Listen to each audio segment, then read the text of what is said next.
Welcome back. You know the name, you know the game. Skyrim has been around for quite some time now, and has still managed to remain relevant even to this day. With several releases and ports, enough to rival that of Resident Evil 4, and the merchandise. Oh, the merchandise. I remember some time ago when I was frequenting one of your world's malls, I came across a standard-sized figurine of Skyrim's hero, the Dovahkiin, the Dragonborn. But, since your world requires these types of currency instead of these, I couldn't really make the purchase at that time, could I? But, as luck and fortune should have it, I happened across this beauty in later years. Friends, strangers, and enemies, this is pure art 6th scale deluxe figurine of the Dragonborn. You all know the story. The Dragonborn is a Nord hero of Tamriel's province of Skyrim, a male warrior with the soul of a dragon and the body of a man. The Dragonborn uses the power of the Thu'um, or Shout. By channeling this power, he can use many different magics that can range from setting people on fire to simply clearing up bad weather. Cool stuff. The Dovahkiin was destined to fight against the fellow Dova called Alduin, the World Eater, whose presence in Tamriel was a harbinger of the end times. The Dovahkiin would eventually prevail over Alduin and conquer other threats in his journey, and meet some other interesting individuals along the way as well.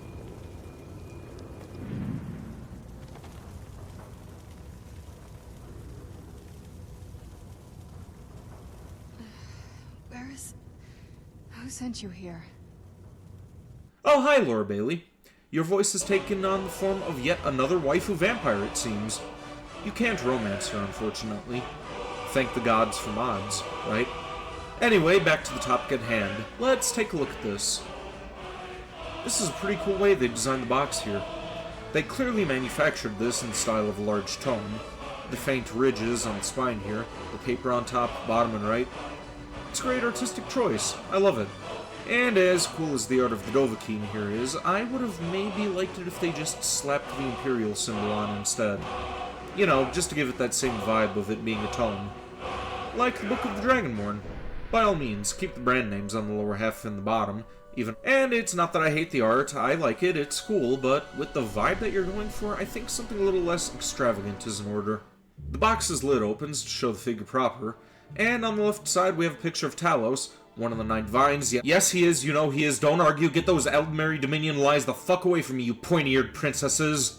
And we have the lyrics of the Song of the Dragonborn, in the dragon language, no less. As for the figurine itself, the top layer includes the Dragonborn among a handful of accessories, so this is what the Dragonborn looks like under his iron helmet. It's just the default Nord look for Skyrim, it seems. He sports his iron boots and studded armor, as he does, but something new here that they added were these gauntlets. I don't know, I'm just not a big fan of these. Probably because in my brain I associate the Dragonborn more with this look here. Don't worry, you can slide this right off if you swap out his hands. And honestly, you're probably going to want to. I already noticed the first negative aspect about this figurine, and that is the fact that this fur comes right off when you swap the hands out. Now, I'm not going to destroy this thing for the gratification of you viewers, but when I was initially inspecting this, I pulled off a few clumps of fur accidentally when I was setting him up with his shield and sword hands. Oh wait, you actually aren't supposed to remove these. There are faint traces of adhesive on here, which suggests that these were supposed to in fact stay on the figure. I'm still probably going to leave them off though when I display it later. Of course he comes with his helmet too, this iconic look here, and we can see that he has suffered some battle damage. There are claws marks on his helmet, and he even has some traces of blood on his shoulder and biceps.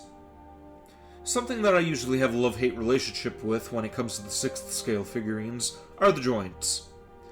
Some of these figurines have rubber seamless limbs on them, and in this case I think I would have preferred that for the Dovahkiin here, given that these parts of his body are exposed. It's just somewhat of a slight eyesore. Then again, I guess it is comforting to know that I'm not going to rub off any of the paint that they use to change the skin tone when I'm trying to put its other hands on. Like another figurine that I can mention. As with most of these figurines, there are a few variants for hands here, and each have their own functionality. The ones I have equipped for him to pose with are his shield and sword, but in addition to those, we also have a few for him to harness his magical abilities as well. And if it weren't for the instruction booklet, I probably wouldn't have figured out how to get him to pose with this ice one. Flame and lightning are pretty straightforward, but this ice spike? Wouldn't have guessed that this was a two-handed spell. Though I probably would have eventually stumbled across it on accident regardless, so yeah. Now that I have both the hands and the magic covered, let's move on to his other accessories. On the surface layer of the box we have the steel sword and dagger, and they are both made of one solid piece. Alright, with the dagger here it isn't so much of a problem since you could slide the thing into his hand with ease, but with the pommel of the steel sword here, it is a slight battle trying to get it into his hand without breaking the piece off. Try taking some tips from Asmus Toys. This is a $500 figurine. I don't want to destroy the damn thing. It's nice that the sword came with a sheath though. Not sure why there isn't a sheath for the dagger. That would have been easy enough to do.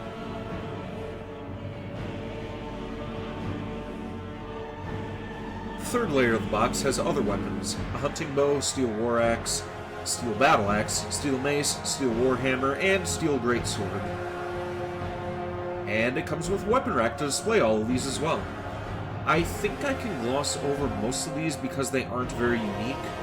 Those of you who played the game already know, but I am going to take a look at this bow here. It functions like the real thing. The bowstring can be pulled and the arrows can be knocked. And the way that the knocking point is positioned on the arrow won't allow the fletching to get in the way if you fire it. Not that you would want to, but still, the subtle detail that they put into it is fantastic. Much more effort than making a solid piece of plastic with the string stretched out already.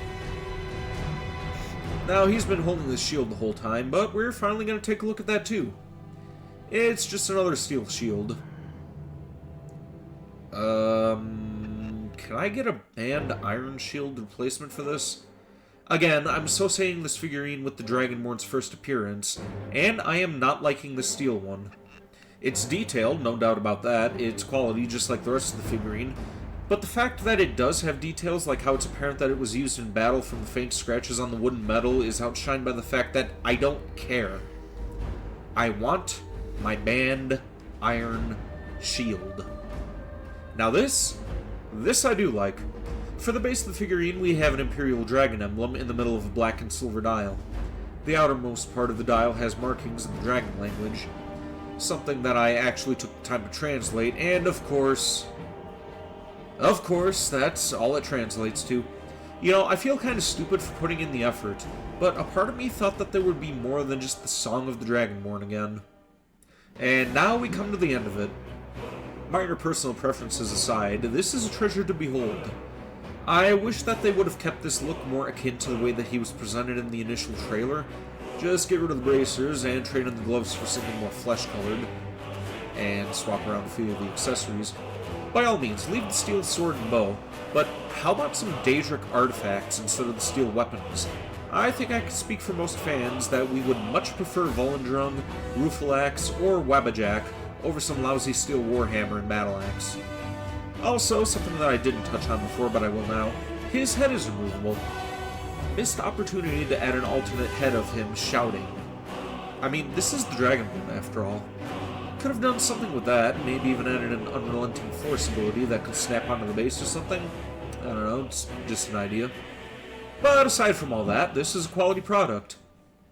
And here endeth the review. Be sure to stay tuned for more in the future. Now, if you'll excuse me, I'm going to go back to trying to decipher this Elder Scroll. Let's see. Already at the blade, here are the moths. Shouldn't be any consequences, right? Let's do this.